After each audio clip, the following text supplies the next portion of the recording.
شاگرد بھی تھے آپ کے ساتھ، تو وہاں بہلول ملے۔ بہلول ایک مجذوب تھے، تو کہا کہ چلیے ان سے زیادہ بات کرتے ہیں۔ تو شاگردوں نے کہا یہ تو ایک دیوانہ شخص ہے، اور آپ اس سے کیا ملیں گے؟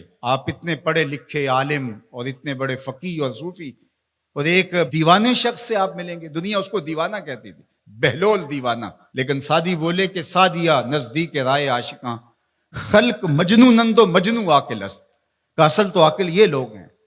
تو خیر حضرت جنید بغدادی گئے اور بہلول کو سلام کیا، کہا کہ آپ کون ہیں؟ تو کہا میں جنید بغدادی ہوں۔ تو کہا کیا کرتے ہو؟ کہا کہ میں پڑھنے پڑھانے کی ذمہ داریوں میں لگا ہوں۔ تو آپ نے فرمایا کہ کھانے کے آداب جانتے ہو؟ تو کہا کہ ہاں، ہاتھ دھوئے جائیں، بسم اللہ شریف پڑھی جائے، چھوٹا لقمہ لیا جائے اور چبا چبا کے کھایا جائے، اور اس کے بعد الحمدللہ کہا جائے۔ تو بہلول کہنے لگا کہ میں تو آپ کو بہت بڑا عالم سمجھتا تھا، آپ تو کھانے کے ادب کو بھی نہیں جانتے۔ اور اپنا کپڑا اٹھایا، جھاڑا اور ایک جانب چل دیے۔ شاگردوں نے کہا ہم نے آپ کو کہا تھا کہ اس شخص کے پیچھے جانے کا کیا فائدہ، یہ تو دیوانہ شخص ہے۔ تو کہا نہیں میں اس کے پیچھے چلتا ہوں۔ پھر آپ اس کے پیچھے بھاگے۔ تو پھر بہلول نے پلٹ کے دیکھا، کہا کہ کون ہو؟ کہا کہ میں جنید ہوں، آپ کو ملنے آیا ہوں۔ تو آپ نے پھر ایک سوال کیا، گفتگو لمبی ہو جائے۔ تیسری مرتبہ بھی جب وہ اپنا دامن چھاڑ کے گزرے تو پھر آپ آگے بڑھے۔ انہوں نے پوچھا کون ہو؟ انہوں نے کہا کہ میں ایک عام سا شخص ہوں، تو آپ کے پاس جو ہے وہ سیکھنے آیا ہوں۔ تو کہا کہ میں نے تم سے پوچھا تھا کہ کھانے کے آداب کیا ہیں، تو تم نے یہ بتایا تھا۔ کہا جی میں نے تو یہی پڑھا ہے اور میں نے یہی بتایا ہے۔ تو کہا کھانے کا سب سے پہلا ادب یہ ہے کہ لقمہ حلال کا ہو، باقی لقمے چھوٹے چھوٹے توڑ کے کھائے یا چبا چبا کے کھائے، یا جو ہے وہ پانی پہلے پیے یا بعد میں پیے، کہا یہ باتیں بات کی ہے۔ سب سے پہلا ادب کھانے کا یہ ہے کہ لقمہ طیب ہو، لقمہ طاہر ہو، لقمہ پاکیزہ ہو۔ اللہ اکبر۔ تو ہمارے رب نے ہمیں پاکیزہ رزق کھانے کی تلقین فرمائی ہے۔ تو اللہ کے محبوب علیہ السلام نے اس شخص کا ذکر کیا جو لمبا سفر کر کے آیا، اور وہ کعبۃ اللہ کے سامنے کھڑا، وہ اللہ تعالیٰ جل شانہ کو پکارتا ہے اور کیا کہتا ہے؟ یا رب یا رب۔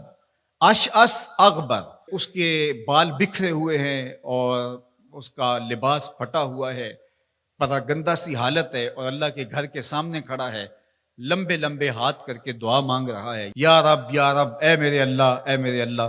لیکن فرمایا وَمَطْعَمُهُ حَرَامٌ وَمَشْرَبُهُ حَرَامٌ وَمَلْبَسُهُ حَرَامٌ وَغُذِّيَ بِالْحَرَامِ فَأَنَّىٰ يُسْتَجَابُ لِذَٰلِكَ۔ فرمایا کہ اس نے جو کھایا ہے وہ حرام کا ہے، اس نے جو پیا ہے وہ حرام کا ہے، اس نے جو لباس پہنا ہے وہ حرام کا ہے۔ فرمایا اس کو جو غذا دی گئی ہے وہ غذا حرام کے مال سے اسے حاصل ہوئی تھی۔ فرمایا فَأَنَّىٰ يُسْتَجَابُ لِذَٰلِكَ۔ فرمایا مجھے بتاؤ کہ اس کی دعائیں کیسے قبول ہوں گی؟ وہ کعبۃ اللہ کے پردے کو تھام کے کھڑا ہے، ملتزم سے لپٹ کے رو رہا ہے، وہ حتیم میں کھڑا ہے، وہ کعبہ کے اندر بھی چلا گیا، کعبہ کی چھت پہ سقف بیت اللہ پہ بھی کھڑا ہے، مطاف میں کھڑا ہے، وہ حجر اسود کے ساتھ لپٹ کے دعائیں مانگ رہا ہے، مقام ابراہیم کے پاس کھڑا ہو کے دعائیں مانگ رہا ہے۔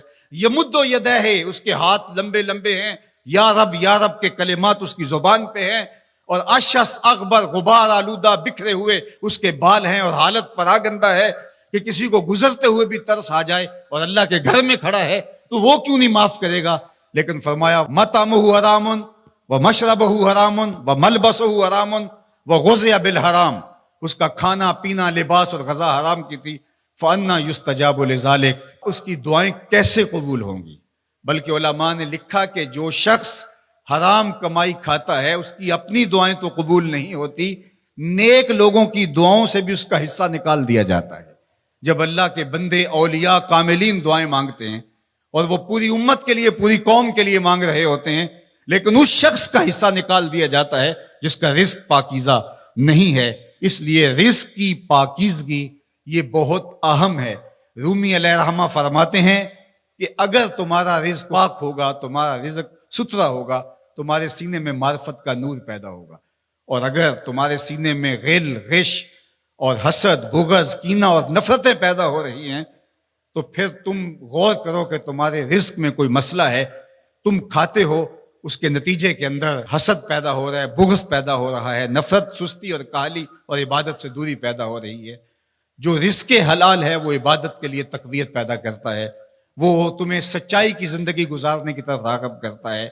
تو اہم ترین چیز جو ہے وہ رزق کی پاکیزگی ہے،